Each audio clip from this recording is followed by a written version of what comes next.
नमस्कार साथियों, आज सभी खुश होंगे और मैं भी खुश हूँ। मैं आज एक टॉपिक पे बात करने वाला हूँ, एक रिपोर्ट पे बात करने वाला हूँ जो आज से 120 साल पहले की यानी कि भूतकाल की बात करने वाला हूँ। जो रिपोर्ट आज क्या बता रही है, हर 20 साल में जो जनगणना होती है उसके अकॉर्डिंग जो रिपोर्ट है वो मैं आपके सामने पेश करने वाला हूँ। वो रिपोर्ट क्या बता रही है कि आज के प्रेजेंट टाइम में कितना पैसा इंसान को कमाना चाहिए और कितनी पैसों की ज़रूरत है। रिपोर्ट के अकॉर्डिंग मैं आपको बताना चाहूँगा 120 साल पहले की, जैसे कि सन 1900 की बात करने वाला हूँ। सन 1900 के दशक की अगर बात की जाए, सन 1900 दशक में कोई पैसा वैसा चलता नहीं था, सिर्फ आदान प्रदान चलता था, नहीं कि वस्तु विनिमय चलता था। जैसे कि वस्तु के बदले वस्तु देना, जैसे कि अपने पास घी है तो बदले में तेल दे देना, तेल ले लेना। जैसे कि अपने पास चावल है तो गेहूँ ले लेना, मक्का के बदले गेहूँ ले लेना।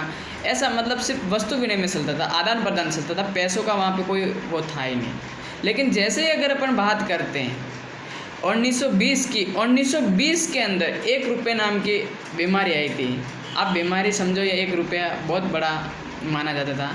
और आपने देखा होगा कि 1 रुपये की नोट होती है, उस पर आपको पता होता है कि 1 रुपये में बहुत ज़्यादा गेहूँ भी आ जाता था, क्योंकि आपने देखा हो पहले गेहूँ का फ़ोटो दिया जाता था 1 रुपये पे। लेकिन आज कहने का मतलब ये दिया जाता है, मतलब 1 रुपये में कुछ भी नहीं आता है।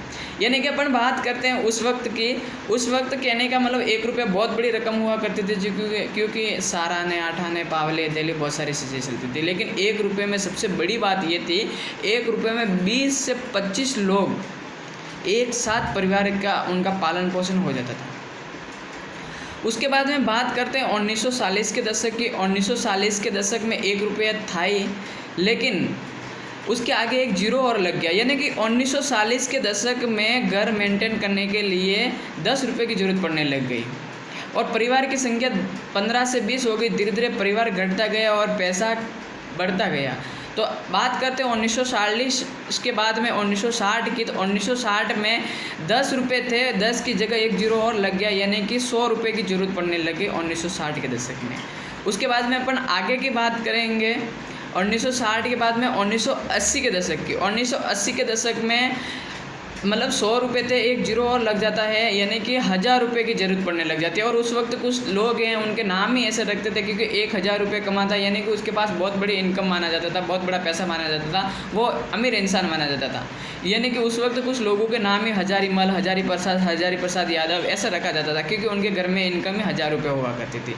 लेकिन अपन बात करते हैं 2000 की।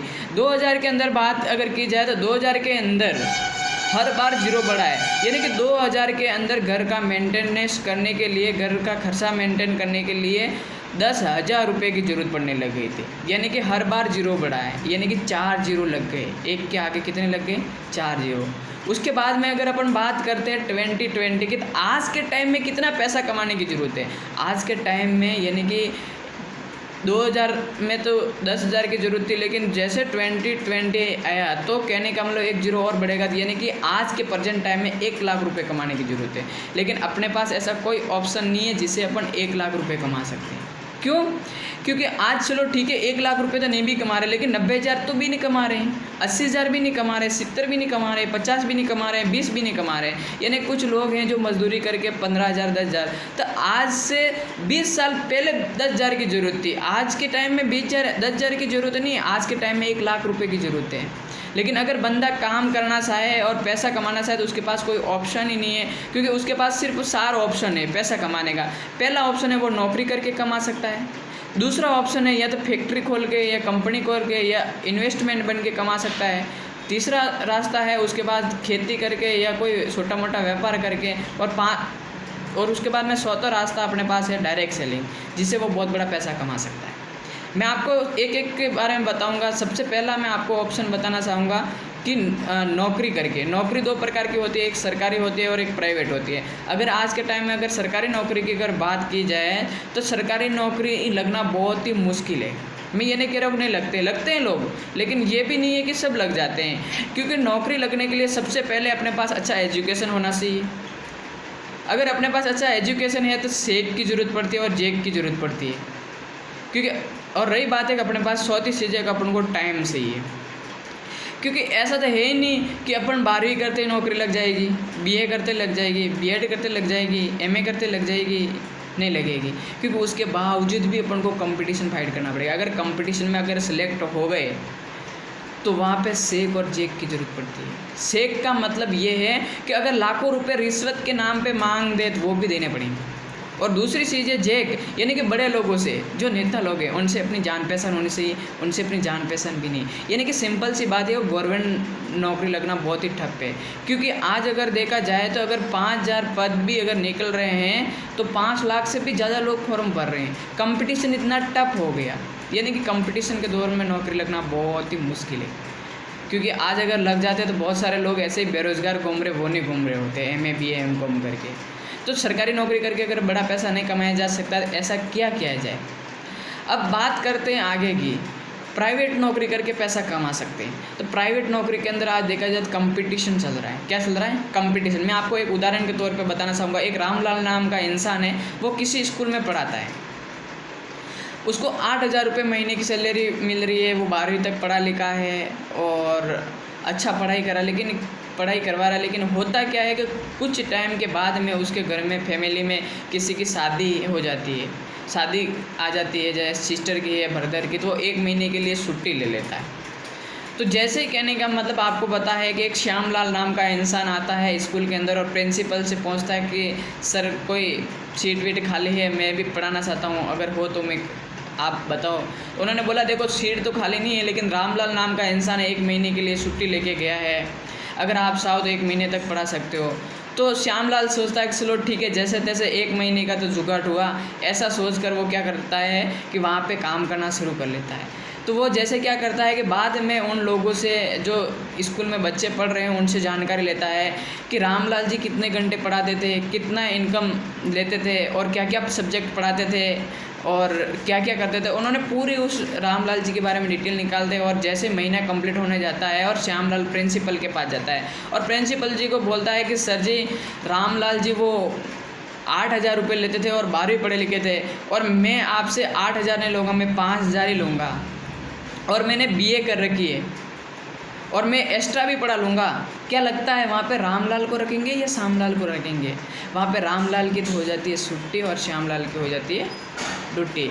ये नहीं कि आज के टाइम में प्राइवेट सेक्टर में काम करके भी बड़ा पैसा कमाया नहीं जा सकता। मैं सिर्फ उदाहरण के लिए एक चीज़ बता रहा हूँ, हर सेक्टर में आज ऐसे ही चल रहा है। उसके बाद में अपन नेक्स्ट पे बात करते हैं investment, money investment. Money investment का मतलब है कि पहले अपन को पैसा लगाओ और पैसा कमाओ, यानी कि पहले इन्वेस्ट करके फिर पैसा कमाओ। उदाहरण के तौर पे अगर इन्वेस्ट करके वही पैसा कमा सकते हैं, या तो प्रॉपर्टी डीलर जिनके पास बहुत बड़ी प्रॉपर्टी है, प्लॉट ले लेता है और उसकी कीमत है 1.5 गुनी 2 गुनी 3 गुनी हो जाती है और उसके बाद में वापस उसको सेल्स करके बहुत बड़ा पैसा कमा सकता है।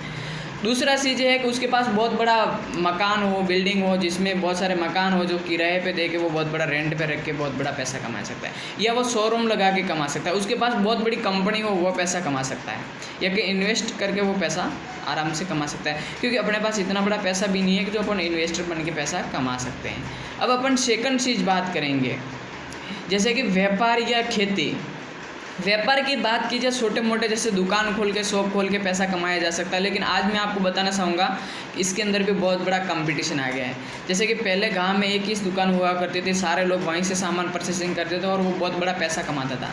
लेकिन आज के टाइम में अगर देखा जाए, प्रेजेंट टाइम में कंपटीशन दौर हो गया है। आपको हर गली, हर मोहल्ले में, हर घर दुकान मिल जाएगी। तो आज कंपटीशन दौर में दुकान करके, व्यवसाय करके भी बड़ा पैसा कमाया नहीं जाता है। क्योंकि हर एक बंदा अपने घर पे जब भी घर बनाता है तो एक शटर ज़रूर रखता है दुकान के लिए। यानी कि कंपटीशन दौर में दुकान खोल के ऐसा करके। और खेती की अगर बात की जाए तो अपने दादाजी भी करे कि ये खेती, पापा ने भी की और अपन भी करेंगे तो अपन को क्या मिलने वाला है अपन अच्छे से जानते हैं। क्योंकि आज दिन तक उन्होंने कुछ करके कुछ किया नहीं तो अपन भी कुछ नहीं कर सकते। ये नहीं कि अपन खेती करके भी पैसा नहीं कमा सकते हैं। तो अब क्या है अपने पास ऑप्शन जिससे अपन बड़ा पैसा कमा सकते हैं? उसके लिए मैं आपको बताना चाहूँगा कि एक अपने पास एक अनोखा बिजनेस है, वो है क्या निकला डायरेक्ट सेलिंग। आप सभी दोस्त अगर जानते होंगे तो बहुत अच्छी बातें, नहीं जानते होंगे डायरेक्ट सेलिंग को मेरा कहना है कि मानना है कि डायरेक्ट सेलिंग को सीखना चाहिए। और डायरेक्ट सेलिंग के लिए कोई डिग्री नहीं चाहिए और ऐसा कुछ भी नहीं चाहिए, क्योंकि डायरेक्ट सेलिंग करके ही सीखा जाता है। पहले सीख के नहीं किया जाता, इसको करके ही सीखा जाता है। डायरेक्ट सेलिंग का ये उसका नियम है। तो मैं आपको बताना चाहूँगा डायरेक्ट सेलिंग है क्या। आज मैं डायरेक्ट सेलिंग के बारे में बात करूँगा।